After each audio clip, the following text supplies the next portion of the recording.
Shalom,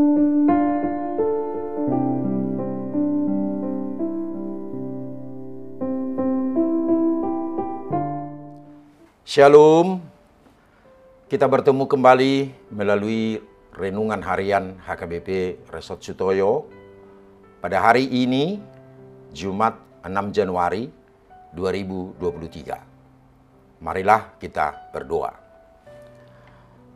Damai sejahtera yang daripada Allah Bapa yang melampaui segala akal adalah kiranya menyertai hati dan pikiranmu di dalam Kristus Yesus Tuhan kita. Amin. Firman Tuhan untuk kita pada hari ini, yaitu yang tertulis dalam Lukas pasal 4 ayat yang ke-12, yang berbunyi, Yesus menjawabnya, katanya, ada firman, jangan engkau mencobai Tuhan Allahmu. Dalam bahasa Batak dikatakan, alai dia lusi Yesus ibana muse, didokdo, dang jadi ujunammu Tuhan debatam. Demikian firman Tuhan. Saudara yang terkasih dalam nama Tuhan Yesus Kristus, sejak Tuhan menciptakan manusia, telah memberikan kepada manusia yang disebut kehendak bebas. Manusia diberi hak untuk menentukan sikap dan keputusannya antara melakukan yang baik atau yang buruk. Ketika manusia pertama, Adam dan Hawa, ditempatkan di Taman Eden, Tuhan memberi perintah. Mereka bisa memetik dan memakan buah dari setiap tanaman yang ada di taman itu dengan bebas. Namun, buah pohon pengetahuan yang baik dan yang jahat tidak boleh kau makan. Dalam perjalanan hidup manusia itu, Tuhan menghendaki agar manusia menggunakan kehendak bebasnya, melakukan kehendak Tuhan, agar hidup dalam kebenaran. Namun iblis juga menghendaki agar manusia melakukan kehendak bebasnya, untuk mengikuti apa yang diinginkan iblis, agar manusia itu hanya mendengarkan iblis dalam hidupnya. Karena iblis tidak pernah menghendaki agar manusia hidup tentram dan damai, tetapi agar manusia menjadi pemberontak kepada Tuhan yang menciptakannya. Jangankan manusia yang dicobai iblis, Tuhan Yesus sendiri dicobai oleh iblis, agar Yesus juga melakukan apa yang diinginkan iblis. Saudara yang terkasih dalam nama Tuhan Yesus Kristus, pencobaan yang dilakukan iblis kepada Yesus ada sebanyak 3 kali.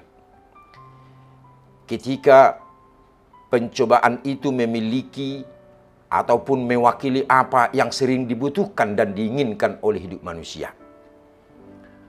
Pencobaan pertama tentang makanan.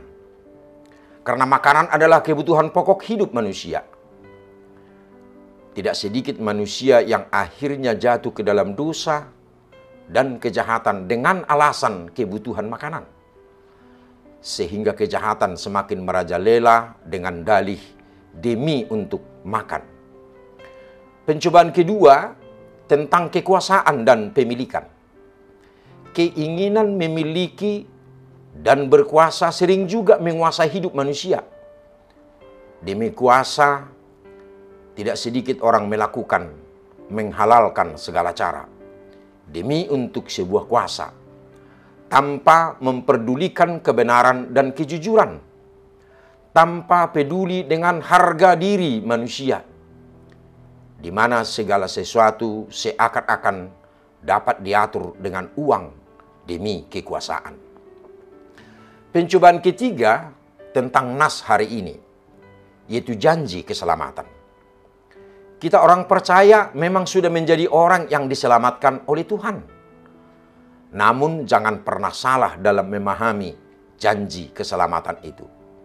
Sehingga kita sesuka hati untuk melakukan dosa dengan pemahaman bahwa kita sudah diselamatkan walaupun kita melakukan dosa. Kita tidak akan dihukum lagi. Hal inilah yang disebut penyalahgunaan akan keselamatan itu.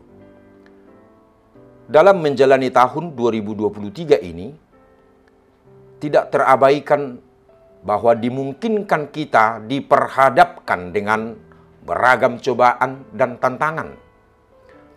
Namun sebagai orang percaya, jangan pernah melupakan Tuhan dalam setiap langkah kita.